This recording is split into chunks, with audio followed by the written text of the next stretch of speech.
We can see your screen. Okay, well, good evening, good afternoon, and good morning, everybody. My name is John DeBella, and there is no place that I would rather be than right here, right now, connecting with you to really inform. And again, that's the second time I've used that pun over the course of the first hour or so. You on the various ways in which we have been engaging and supporting and educating students and professors around the world for over 2 decades. A lot of the conversations that we've had with students and professors over the years have been on a one-on-one basis. When we've been approached by those interested in potentially gaining access to our tools, potentially working under the guidance of experts on a short-term internship program, having maybe a longer-term funded research project through a postdoc program, or maybe working together with us on some collaborations. Those conversations have always taken place with that specific student or professor. And we've really never put pen to paper around the overall campaign that we have, which I think for better or worse, we've branded as SLP Hearts Academics. And the idea is that we're really providing students and professors with modeling and simulation opportunities today to set you up for your success tomorrow.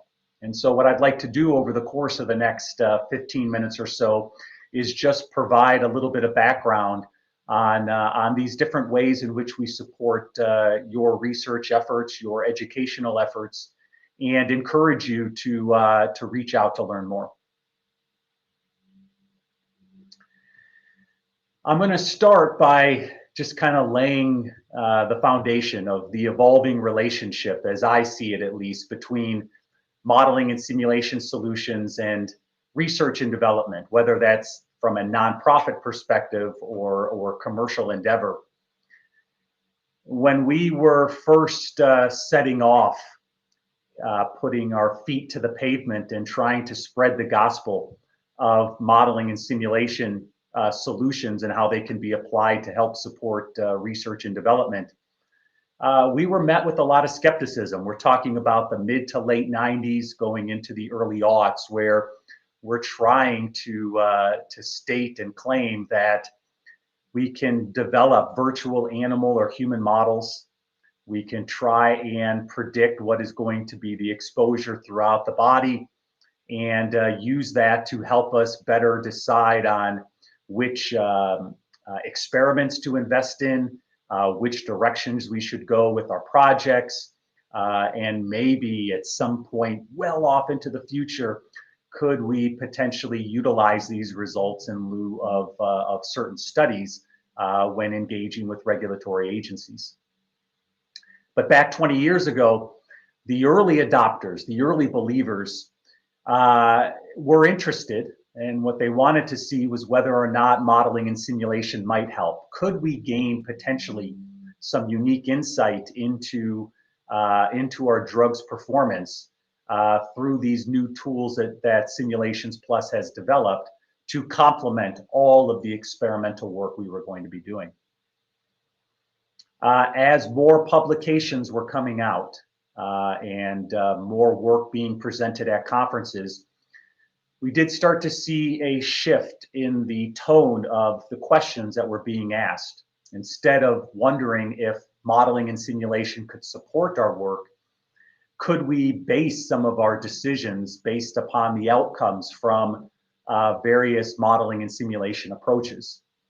And starting about 5 to 7, 8 years ago, management at a lot of companies were no longer questioning the value of modeling and simulation, but instead were wondering, how do we maximize what it is that's available to us in my development program? So they had a very specific need or set of questions that they wanted to answer. and very much thought that modeling and simulation could help. As more work was being published, as more work was being presented at conferences, the tone continued to change. And where we're at today is, how do we inform our drug development decisions based upon the results coming from modeling and simulation approaches?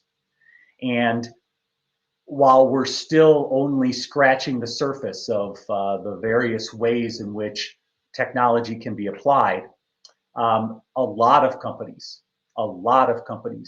are starting to revisit their internal SOPs and their R&D process, and wanting very much to embed modeling and simulation as early as possible across all of their therapeutic programs.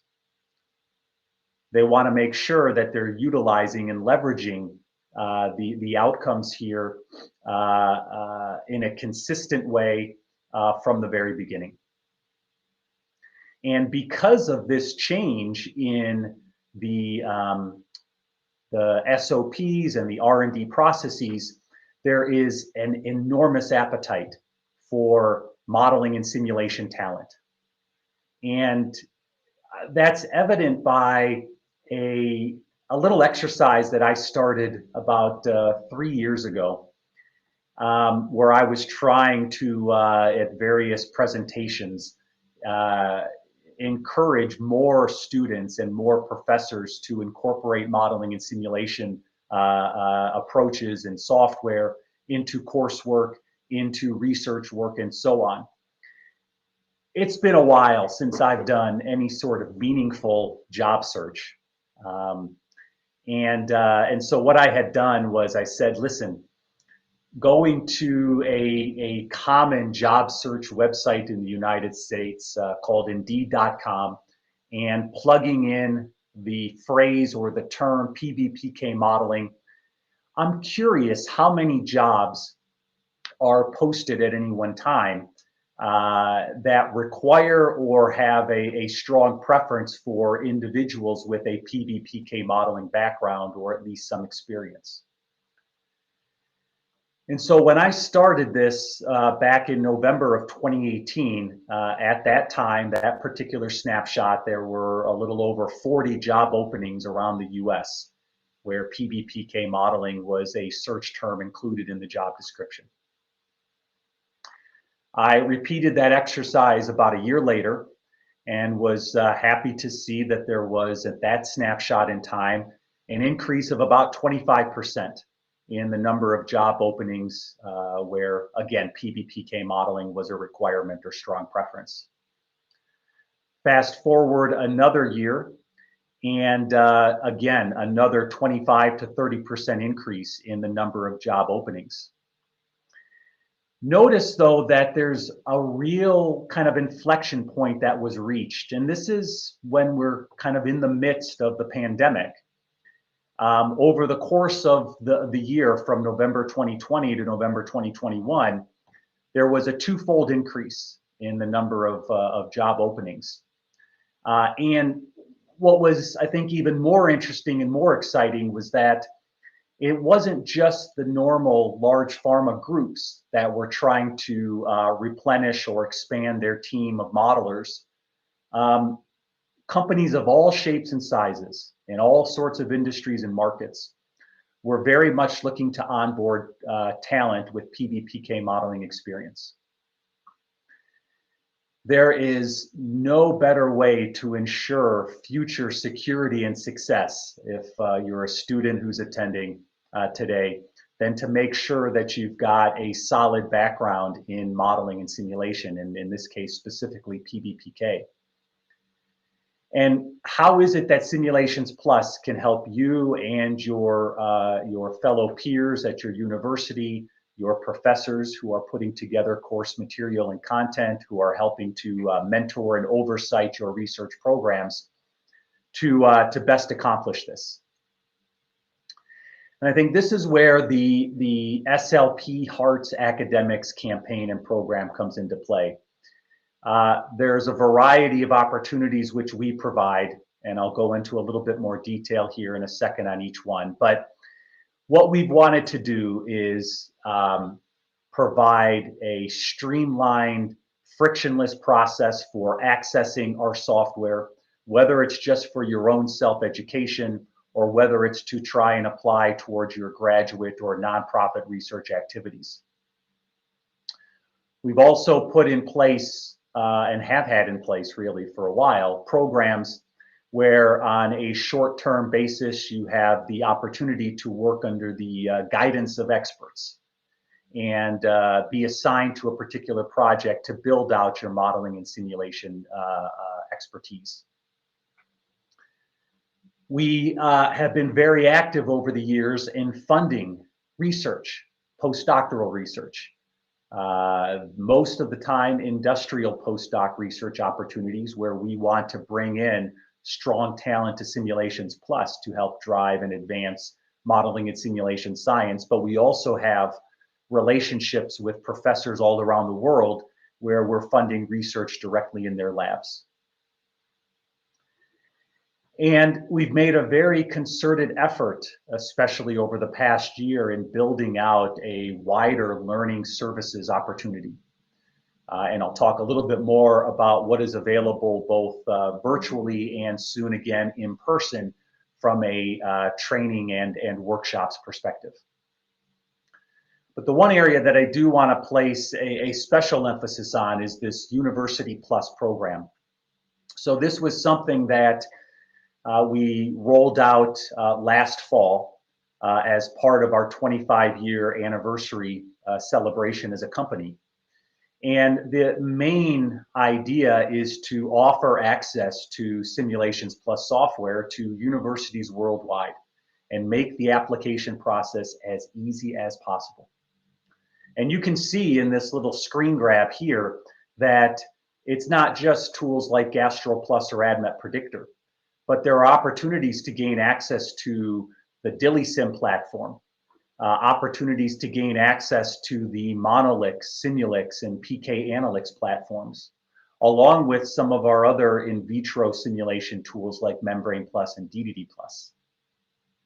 And so the opportunity for professors and students is to get 1 year access to Simulations Plus software, renewable as long as you're still eligible. There are certain restrictions which apply, and those are outlined on the URL that you see on the screen.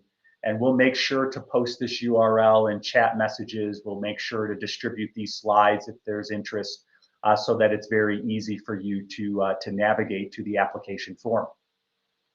And since we launched this program back in October, so since launching 3 months ago, very happy to report that we've now deployed access to our software in over 115 universities in 36 countries around the world. These are students and again professors who have simply come to our website, filled out the application form, and very shortly after received access to our software. A couple of questions that have been frequently asked about this University Plus program that I want to address today. The first is, may you use the University Plus licenses for both educational purposes and nonprofit research? And the answer is yes, absolutely.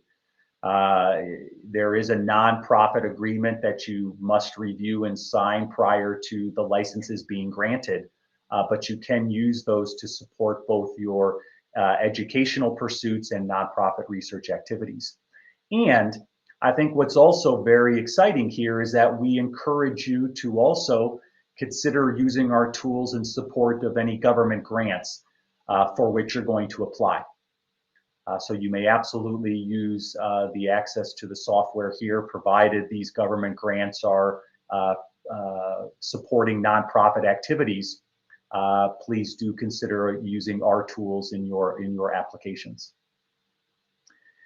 The Internship Plus program, just to provide again a little bit more flavor here, The idea is to gain experience with our industry-leading software tools under the guidance of experts. And what we offer to students is paid 3-month remote opportunities on a year-round basis. So there's an opportunity on our careers page to apply for the internships. And these internships are available under all of the various quantitative approaches which we specialize in at Simulations Plus, whether it's physiologically based biopharmaceutics modeling, PBPK modeling, AI machine learning, QSP, QST, POP, PK, PD, and so on.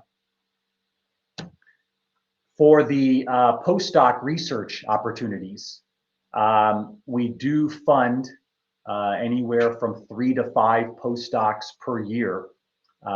These are typically 1 to 2 year appointments with the potential for permanent employment positions afterwards.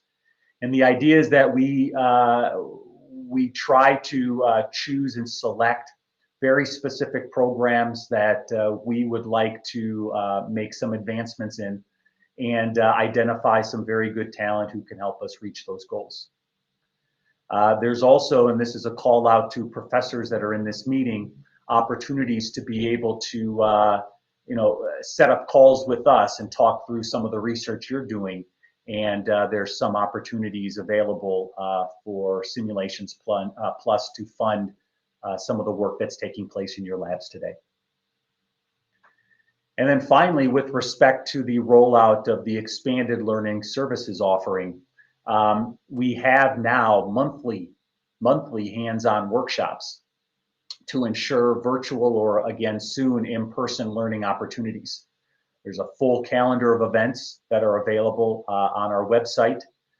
And to complement these live teaching events, there's also hundreds and hundreds of hours of online content, which is available as well to educate yourself at your own pace and to also better understand and appreciate how your peers are using and applying modeling and simulation approaches today to assist with their research projects.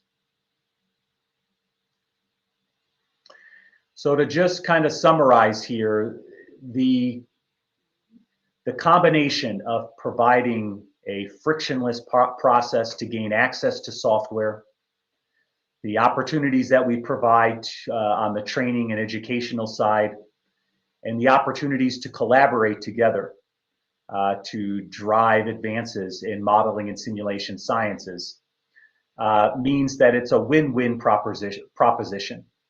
Wins for the professors and the students, professors being able to attract and retain the best talent from around the globe, students being given exposure to tools and techniques that they're going to be applying in their daily lives as they transition into their careers, and a win for Simulations Plus and the industry at large, because there will be better, more experienced scientists who will be able to adopt modeling and simulation and hit the ground running going forward. And in the end, what we want to do is just ensure that everybody walks away with a positive flavor of modeling and simulation and wants to pursue MIDD for life. As mentioned, lots of information that is available on our website. I also would encourage you to reach out directly to me or any of my colleagues should there be any questions. I'm also happy to stay here on the line if there's any time left to take any questions live. But thank you so much for the time and the attention, and I hope you enjoy the remainder of this MIDD Plus 2022 conference.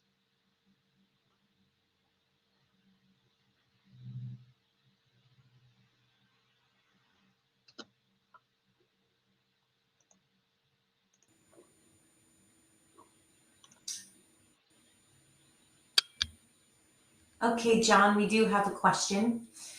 They want to know if SLP also supports industry collaborative PhD programs. That's a very good question, and the short answer is yes.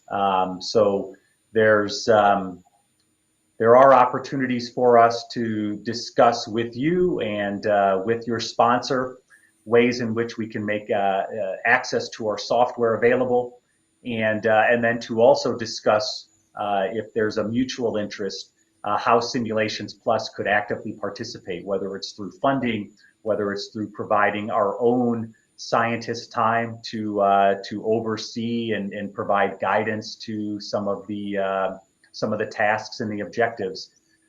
So very much so, and we would welcome the opportunity to sit down with you and your sponsor to scope out the framework of such a collaboration. Good, great question, great answer. Thank you for joining us, John. In the chat, everyone, you guys will note we've got the links there to apply for the University Plus program, along with the flyer that you can download about the Internship Plus positions and opportunities that are available. And today in the Learning Services booth, you'll see Denise Morris, who can also answer questions live from 12:50 p.m. Eastern. And then again at 1:50 p.m. Eastern. So pop in, you can live stream with her and ask lots of questions about upcoming workshops and webinars. We'll go ahead and stop the broadcast now and continue to enjoy the rest of MIDD Plus. Thank you.